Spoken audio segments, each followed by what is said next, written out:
for the Environment, brought to you by Environment Texas Research and Policy Center. Welcome to our inaugural podcast. Today we are here with Representative Mark Strama of Austin. Representative Strama is the chairman of the Technology, Economic Development, and Workforce Committee, and a champion of clean energy. Representative Strama, in your committee, you made a big push for green job training programs. First, can you tell us what a green job is and what resulted from your committee's work? I can. Green jobs can be a lot of different things, which is kind of what's exciting about them. It's the one area of job growth that everyone predicts sustained long-term growth in high-wage, good-paying jobs, and green jobs can be things like installing solar panels or performing home energy efficiency audits. In the long term, in Texas, we hope it will also be the jobs associated with manufacturing solar panels or manufacturing wind turbines, the jobs that can really resuscitate our manufacturing base. And I think there's a lot of job growth right now in the installation side and the energy efficiency audits. We haven't quite gotten there yet with the manufacturing side. We've been competing really hard to try to bring some of the big solar manufacturers to Texas. We so far have not been real successful. It's one of the things I think we've got to do. It was one of the things we tried to do with a number of bills that I and other members of the legislature filed this last session, but we didn't have the success I would have liked to have seen.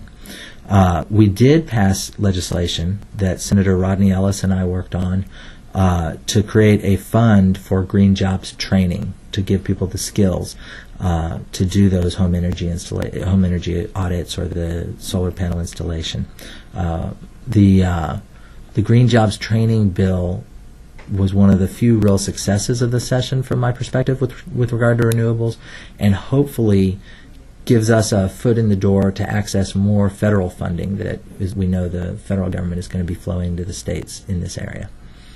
That's very exciting. This past session there was a great deal of buzz around it being a solar session. However, none of the bills creating monetary incentives or rebates were passed. What happened? Well, let's talk about one good thing that did pass. I introduced legislation, Representative Mike Villarreal introduced legislation, Representative Joe Farias introduced legislation, and Representative Villarreal's bill actually passed that enables cities to create financing districts for property owners who want to put solar on their roof.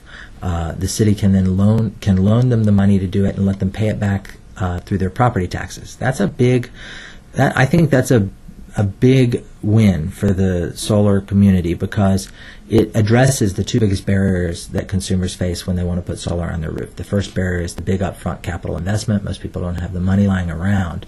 And the second is you might not live in your house long enough to recover the investment in the savings on your utility bill. But when you're paying back the loan through your property taxes, if you move, the debt remains with the property, and the buyer of the property pays the remainder of the debt, just as they enjoy the benefits of lower utility bills from having solar on the roof. So it's a really smart way to make the economics of solar make sense. That said, that was unfortunately the only win we got for solar, and we had the potential to do a lot more this session. In 1999, Texas passed a law with George W. Bush as governor that made us the national leader in the production of wind energy. It was called the Renewable Portfolio Standard, and it catapulted us ahead of California. People always will tell you that Texas is the leading greenhouse gas emitter in the country, and if we were our own country, we'd be the 7th leading emitter of greenhouse gases in the world, and it's true. What they often don't say is we are the 4th lead. If we were our own country, we'd be the 4th leading producer of wind energy in the world. We've really established a leadership position there, and it was directly because of government policy, the RPS. We had an opportunity this session to do something similar for solar. We could have done it through an RPS for SALT specific to solar or specific to non-wind technologies, or we could have done it through a rebate program to give people financial incentive to make solar more cost competitive in this near term, next couple of years, while solar is developing the industrial scale to be price competitive on its own feet. Either policy is a good approach. Either one would have been great. Unfortunately, both proposals died in the waning days of the session due to some extraneous political factors that unfortunately denied us the opportunities we had to do something big on solar and also on some other really important issues like children's health insurance and unemployment insurance. It was really a disappointing session in that regard. Over the last few legislative sessions, the Texas Association of Manufacturers has been the largest opponent to renewable energy efficiency legislation. Why do you think that is? Well, I don't know, because I think it's wrong-headed. I mean, in the first place, as I mentioned, I think manufacturing, the best opportunities for the next couple of decades in growing our manufacturing base are in the area of renewable energy. We'd love to be the place where we manufacture solar panels and manufacture wind turbines. It's a lot of good jobs in those industries, and those are growth industries. The Texas Association of Manufacturers represents a constituency that consumes a lot of electricity, and they are therefore very sensitive to the price of electricity, and they believe that renewables in the short term will make the price of electricity higher.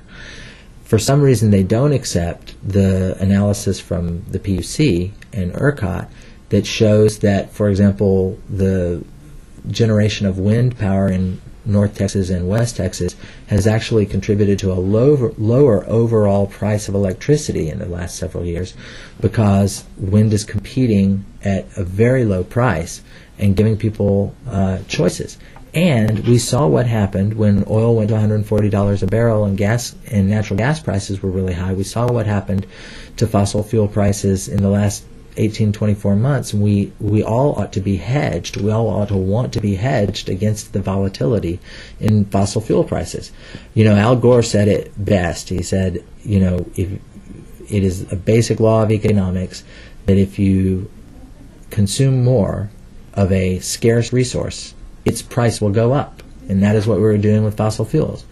Whereas the opposite is true with renewables. If we consume more renewables because they rely on limitless resources, but because they are an industry that needs scale to achieve economic efficiencies and lower costs, the more you consume of renewables, the lower the price gets.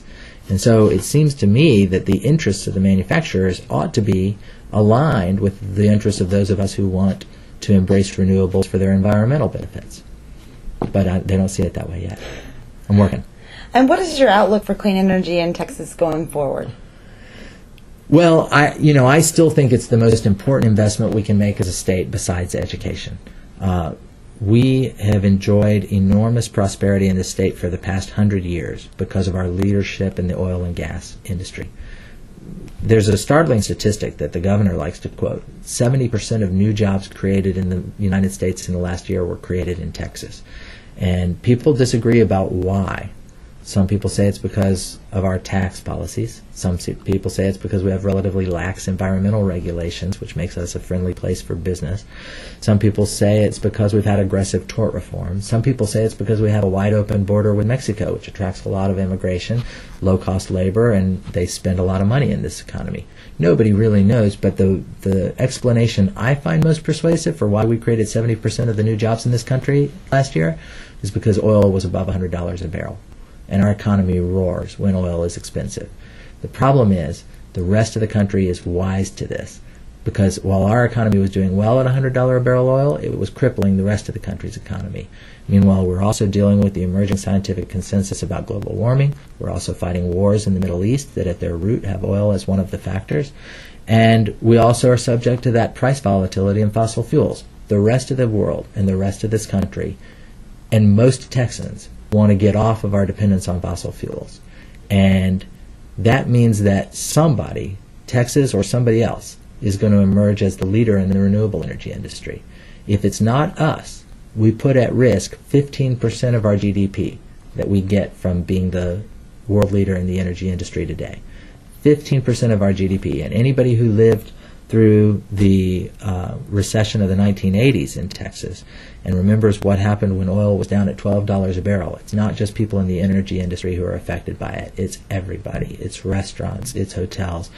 It's real estate. It's almost any industry. It is a major contraction in our economy when oil and gas prices go down, and we are at risk of experiencing a similar contraction in our economy if we do not preserve our leadership in the energy industry by investing in renewables. Well, thank you so much for your time. Okay, thanks for having me on the show. A Minute for the Environment is produced by Luke Metzger and McCall Johnson. Music by Daedalus. Visit us on the web at www.environmenttexas.org.